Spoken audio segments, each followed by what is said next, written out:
Collaboration और competition, ये जो ज़माना है क्या कंपटीशन का है या कोलैबोरेशन का है? कोलैबोरेशन अगर देखा जाए वहाँ पे सिर्फ हम कुछ कैरेक्टरिस्टिक्स को मद्देनज़र रखते हुए चल रहे होते हैं। वी आर कोलैबोरेटेड और हमने एक साथ आगे बढ़ना है। आप अगर कोलैबोरेशन के ऊपर रहें, आप किसी को अगर सपोर्ट करेंगे तो the support will come back मकाफाते अमल है। क्योंकि उसने का दोस्त बनकर भी नहीं साथ निभाने वाला, वही अंदाज़ है जालिम का ज़माने वाला।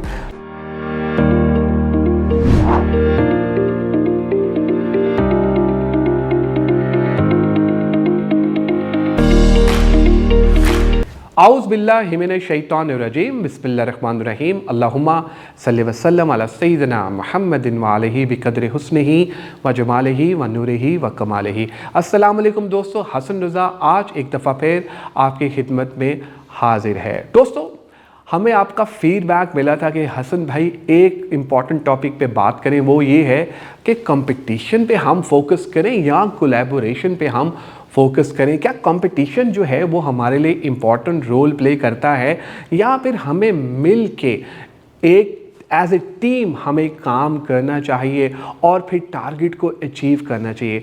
क्या होता है ये कोलैबोरेशन, क्या होता है ये कंपटीशन? दोस्तों, इस इम्पॉर्टेंट टॉपिक पे बात करने के लिए आज हमने एक नहीं 2 सीजन HR प्रोफेशनल्स को दावत दी है कि वो अपनी ज़ाती राय इस इम्पॉर्टेंट टॉपिक पे आके हमसे शेयर करें। दोस्तों, आइए मिलते हैं साकिब से और उमैर इकबाल से और जानते हैं उनका expert opinion about this particular topic. Thank you very much for joining us today. I am super excited कि आज आप दोनों हमारे साथ हैं। Welcome on board. Thank you so much. Topic बड़ा इंटरेस्टिंग है यार, और टॉपिक ये है कोलैबोरेशन और कंपटीशन। ये जो ज़माना है क्या कंपटीशन का है या कोलैबोरेशन का है? हमारे यहाँ जो बच्चे जब छोटे होते हैं तो हम उनको सिखाते हैं कि यार तुमने एक दूसरे से आगे कैसे बढ़ना है। हम ये नहीं सिखाते कि साथ लेकर चलना है। जो ही बच्चा बड़ा होता है तो वो फिर कंपटीशन की दौड़ में आ जाता है। हम कहते हैं नहीं नहीं नहीं, कम्पीट नहीं करना, इसको साथ लेके चलना है, लेकिन हमने उसको सिखाया नहीं होता। तो आज का ये टॉपिक हमारा बहुत ही इंटरेस्टिंग है। पर्टिकुलरली अगर हम प्रोफेशनल लोगों की बात करें, पर्सनल लेवल पे भी बात करें, तो आज हम इस पे बात करेंगे। तो साकिब, आपसे मैं स्टार्ट करना चाहूँगा, कोलैबोरेशन और कंपटीशन, इस पे ज़रा बताइए आपका क्या पॉइंट ऑफ व्यू है? कोलैबोरेशन अगर देखा जाए वहाँ पे सिर्फ हम कुछ कैरेक्टरिस्टिक्स को मद्देनज़र रखते हुए चल रहे होते हैं।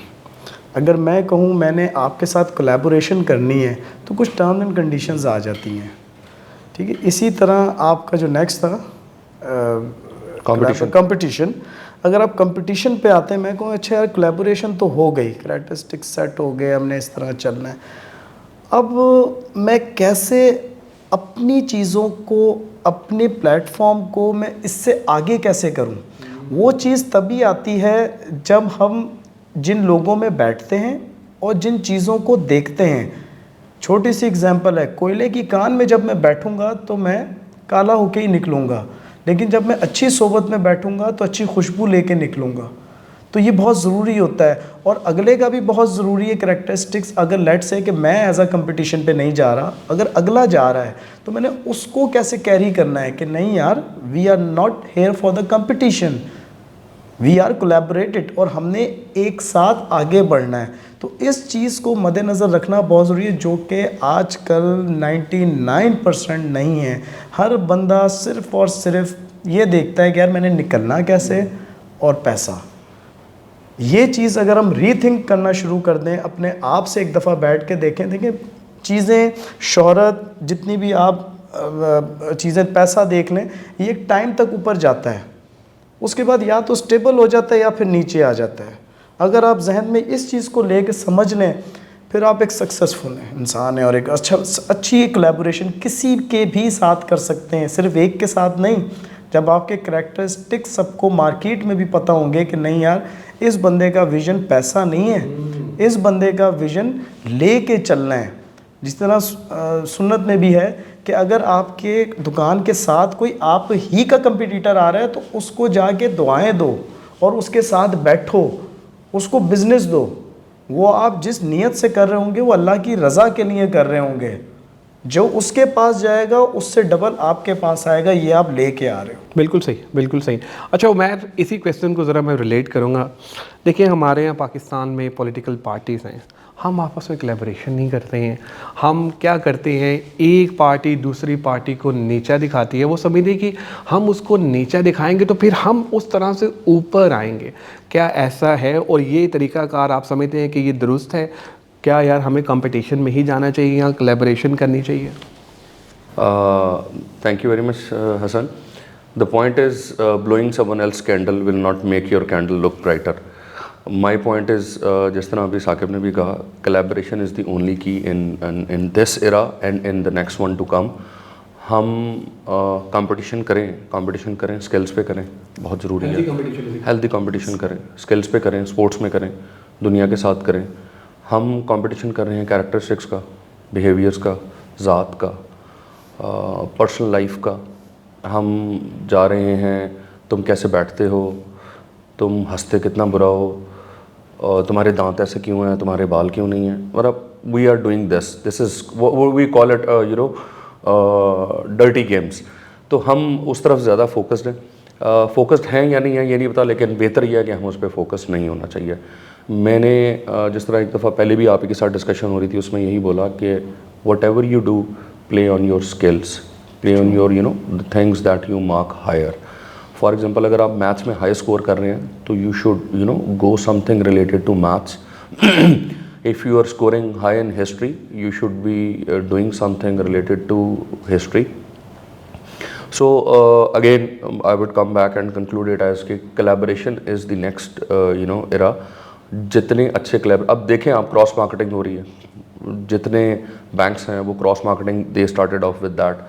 अब डिफरेंट ब्रांड्स आपस में कोलैबोरेट कर रहे हैं और इसी तरह उसका कंपटीशन तो बढ़ता है। बात यह है कि मैं अगर एक कस्टमर फॉर एग्जांपल कंपटीशन में किसी भी दूसरे क्लाइंट का ख़राब करूँगा तो इवेंचुअली जो समझदार बंदा होगा he will not do business with me. So this is how you do collaborate. This is very simple in corporate world. हम आपको बिज़नेस दें, आप हमें बिज़नेस दें। This is how it works actually in a positive way. बिल्कुल सही। अच्छा साकिब, एक और बड़ा इंपॉर्टेंट क्वेश्चन है कि आजकल हम ये देख रहे हैं सोशल मीडिया में, पर्टिकुलरली जब हम कंपटीशन की बात करते हैं, कोलैबोरेशन की बात करते हैं, भाई सोशल मीडिया को हम सोशल मीडिया से कंपेयर करना स्टार्ट कर देते हैं। यार उसके कितने व्यूज़ थे, उसके कितने लाइक्स थे, उसके कितने शेयर थे।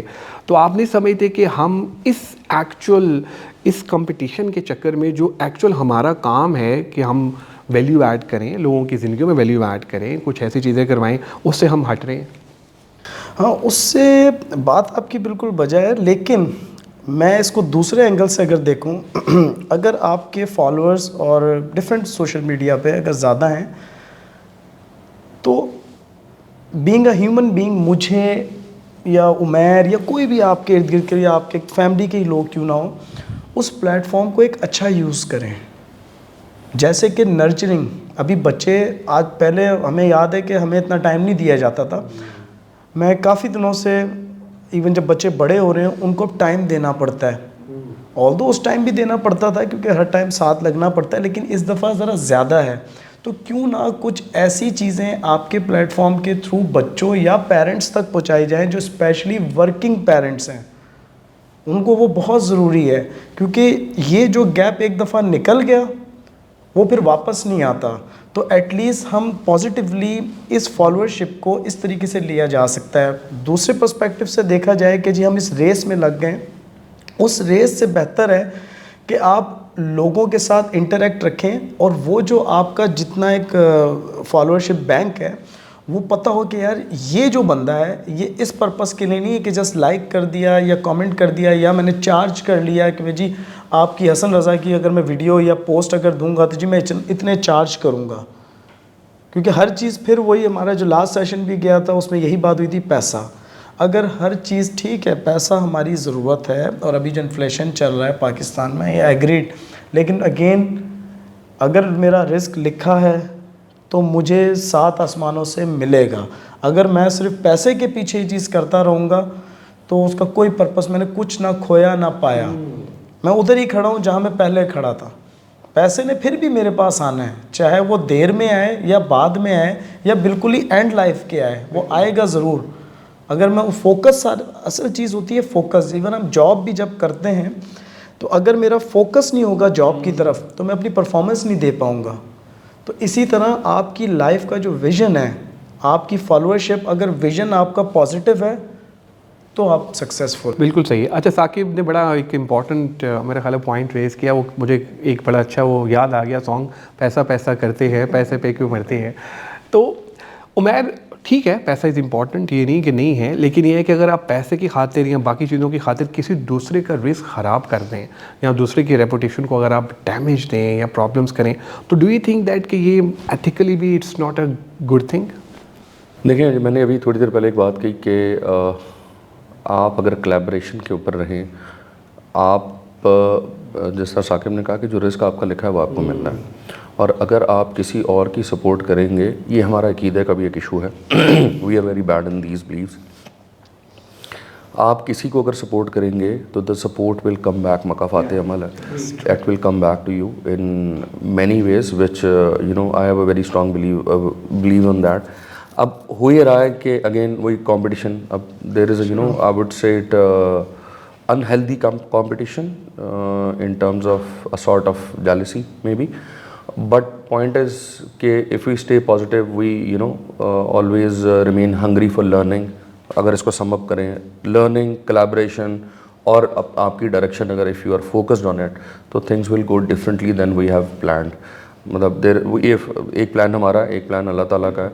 सो अगर ये दोनों तीनों चीज़ें क्लब हो जाएं तो things can go you know drastically good, और जिसका हमें तसव्वुर भी नहीं होता। हमारा सिर्फ प्रॉब्लम ये है कि we don't believe in this कि हाँ यार अगर मैंने इसको सपोर्ट किया तो ओ हो मेरा बिजनेस किधर जाएगा। ऑब्वियसली कुछ चीज़ों पे यस इट स्टे स्ट्रॉन्ग, ऐसा नहीं हो सकता कि आप अपने पैसे उठा के, इसका मतलब ये नहीं कि आप किसी और के बैंक अकाउंट में जमा करा देंगे और इसको मुझे मिल जाएगा, but it has you know a very thin line in between healthy competition and a dirty competition. So I think focus रहना बहुत बहुत ज़्यादा ज़रूरी है, और यस आपकी डायरेक्शन और सबसे इम्पॉर्टेंट बिलीफ, ये तीनों चीज़ें अगर आप कंबाइन करके चलेंगे तो you know no one can stop you. बिल्कुल सही। साकिब और Umair, I think it's a great conversation, even though it was a very short conversation, but I think that बहुत ज़बरदस्त रहा। एक मैसेज जो कि हमारे स्टूडेंट्स हैं, people are following us on fresh graduate, basically हमारे जो फॉलोअर्स हैं, यूनिवर्सिटी के स्टूडेंट्स हैं, इवन प्रोफेशनल्स भी हैं, मैं चाहूँगा कि एक 1 लाइनर या 2 लाइनर मैसेज पर्टिकुलरली इस पूरे टॉपिक को लेके अगर आप उनको देना चाहें तो that would be I mean more appropriate. Saqib आपसे स्टार्ट करते हैं। हाँ, मैसेज मुख्तसर ये है कि अगर आप फैमिली में या किसी ग्रुप में, स्पेशली दोस्तों के, क्योंकि आजकल मुझे लगता है कि दोस्त मिलना, बच्चों, जब हमारे बच्चे इस लेवल पे आएंगे कॉर्पोरेट लेवल पे, तो एक दोस्त मिलना बहुत मुश्किल हो जाएगा। तो कोशिश ये करें कि आप एक सालसी का किरदार अदा करें। अगर आपको लग रहा है फैमिली में या दोस्तों में 5 बंदे मिल के नहीं बैठ पा रहे हैं, तो आप उन 5 के दिमाग को एक प्लेटफॉर्म पे लेके आने की कोशिश करें एट लीस्ट, ताकि कल को वो बंदा जब एक पोजीशन पे है, एक सर्टन एज पे पहुँचे, तो यार मैं पीछे क्या खोया है, मैंने अपने दोस्त खो दिए। क्यों खो दिए? इस वजह से खो दिए। एक बंदा था जिसने हमें कोशिश की थी, बारहा कोशिश की थी, तो जोड़ने की कोशिश करें। होते हैं कैरेक्टरिस्टिक्स, हम 3 बैठे हैं, साथ हमारे और भी लोग हैं, तो उन सब के अपने अपने कैरेक्टरिस्टिक्स हैं, लेकिन एक बंदा ऐसा होना चाहिए। मेरी स्टूडेंट्स को हैं, ज़रूरी नहीं सबके अंदर ही कैरेक्टरिस्टिक्स हों, कुछ ये परफॉर्म कर सकते हो, लेकिन जो कर सकता है प्लीज़ वो करे। बिल्कुल सही। और मुझे आपकी इस से वो एक किसी प्यारे खूबसूरत शायर ने एक बड़ी प्यारी लाइन की, उसने कहा दोस्त बनकर भी नहीं साथ निभाने वाला, वही अंदाज़ है जालिम का ज़माने वाला। तो कई दफ़ा दोस्त भी ऐसे मिल जाते हैं जो होते हैं, लेकिन आपकी बात बिल्कुल ठीक है कि ऐसे कुछ लोग होने चाहिए जो कि साल से, और हमारे फैमिली में भी होते हैं। आप देख रहे हैं प्रोफेशनल वे, हमारे फैमिली में भी ऐसे लोग होते हैं, जब कज़न्स आपस में लड़ जाते हैं या फिर कुछ चीज़ें हो जाती हैं तो वो कहते हैं नहीं यार बैठ के चलो, अक्सर हम कहते हैं यार चलो जिप्पी डालो भाई, एक दूसरे को गले मिलो ताकि मामला अपने ठीक हो जाए, और बिल्कुल 100% ऐसे ही होना चाहिए। Umair, open to discuss, actually ये सबसे इंपॉर्टेंट है। कट ऑफ नहीं करना चाहिए, कम्युनिकेशन ब्लॉक नहीं होनी चाहिए कभी। हाँ, और मेरा ख्याल है सुने सुनाई बातों पे भी बिल्कुल बिलीव नहीं करना चाहिए। ये सुन ली है तो आप फोन करके पूछें कि हाँ यार मैंने आपके बारे में यार ऐसे सुना है, ऐसी बात है, tell me what is your point of view. फिर अगर फोन पे डिज़ोल्व हो जाती है तो best, otherwise just sit down, have a cup of coffee. और हाँ, सबसे इंपॉर्टेंट चीज़, कभी फ़ौरन रिटेलिएट मत करें। Take at least 24 hours if you have face something that was not planned और a bad surprise, never respond. दो बेसिक चीज़ें हैं। आपको कोई बैड एक्सपीरियंस या बैड सरप्राइज मिला, never respond right away, repulsive नहीं होना, wait at least 24 hours to respond. इसका इम्पैक्ट क्या आएगा वो भी बता देता हूँ। इसका इम्पैक्ट ये आएगा कि जब आप कभी भी ऐसा था, आप कोई प्रॉब्लम सॉल्व करने लगते हैं ना, you don't need a solution immediately, never do haste. आप वेट करें, वेट फॉर 20, हो सकता है उसके सोल्यूशन की आपको ज़रूरत ही ना हो, आपको दूसरे रास्ते मिल जाएं उसको, you find alternate ways, you change your angle और maybe you change your anger. अगर for example you had a bad surprise from one of a friend और फैमिली मेंबर और ऑफिस बॉस और समवन, तो वो जो 24 hours है ना, that will give you a very good process to think and to analyse that situation. और फिर जो आप रिस्पॉन्स करेंगे वो प्रोडक्टिव, प्रोस्पेक्टिव और मतलब what do you call it, वो बड़ा पॉजिटिव होगा, रादर देन कि आप अगर फॉरन से रिस्पॉन्ड करें तो हो सकता है अगला उससे ज़्यादा बुरा रिस्पॉन्ड करे। सो रिपल्सिव नहीं होना कभी भी ज़िंदगी में, you need to wait to respond. मेरा ख्याल है ये वक्त के साथ साथ फिर इंसान जितना मेच्योर होता है उसको ये चीज़ों का पता भी चलता है कि यार भाई मैंने रिएक्ट नहीं करना, मैंने रिस्पॉन्ड करना, लेकिन एक टाइम के साथ मैंने। अच्छा, और इस वक्त की भी है कि initially you have to train yourself to do it for 24 hours and then increase that time to at least 1 month. और इसको करने के लिए you need years to practice on your own self, क्योंकि कंपोज रखना अपने आप को सबसे मुश्किल काम है। ये जिस तरह डाइट्स में, जिम्स में ये लोग क्या करते हैं, ये अपना जो इतना अच्छा बॉडी बिल्ड करते हैं, मेंटेन करते हैं, कैसे करते हैं, दे कीप देमसेल्फ कंपोज। लेकिन वो है फिजिकली कंपोज रखना। I am talking about mentally, emotionally, socially, or you need to compose yourself and wait to respond. बिल्कुल सही। Thank you very much guys, and mean amazing session, बड़ा अच्छा रहा, thank you. आप लोगों का ही बहुत शुक्रिया आज के एपिसोड देखने का। मैं उम्मीद करता हूँ कि आज एपिसोड आपको पसंद आई होगी। दोस्तों, आज का हमारा टॉपिक था कोलैबोरेशन एंड कंपटीशन, और हमारे दोनों गेस्ट ने हमें बताया कि collaboration is very important. Competition भी होना चाहिए, लेकिन हेल्दी कंपटीशन होना चाहिए। वो सिद्धू मूसेवाला था, उसका एक सॉन्ग था 295, वो मुझे याद आ गया, जिसके अंदर वो पूरे का पूरा बताता है कि यार ये चीज़ें इस तरह से हुई थी, ये प्रॉब्लम ऐसे था, ये वो फलां। मैं ये नहीं कह रहा कि आप वो सॉन्ग सुने ना, उसको इम्प्लीमेंट करने की कोशिश करें। मैं सिर्फ आपको ये बताना चाह रहा हूँ कि collaboration is very very important. आजकल अगर आप आगे बढ़ना चाहते हैं तो आप कोलैबोरेशन से ही बढ़ सकते हैं, वरना अदरवाइज़ हो सकता है कि आप अकेले रह जाएं और दुनिया जो है कोलैबोरेट करके आगे बढ़ जाए। दोस्तों, अपना फीडबैक हमसे ज़रूर शेयर कीजिएगा ताकि हम भी इम्प्रूव कर सकें। दुआओं में याद रखेगा। इंशाल्लाह अनकरीब एक नई टॉपिक, नए गेस्ट के साथ आपकी खिदमत में दोबारा हाजिर होऊंगा। Take care, bye bye.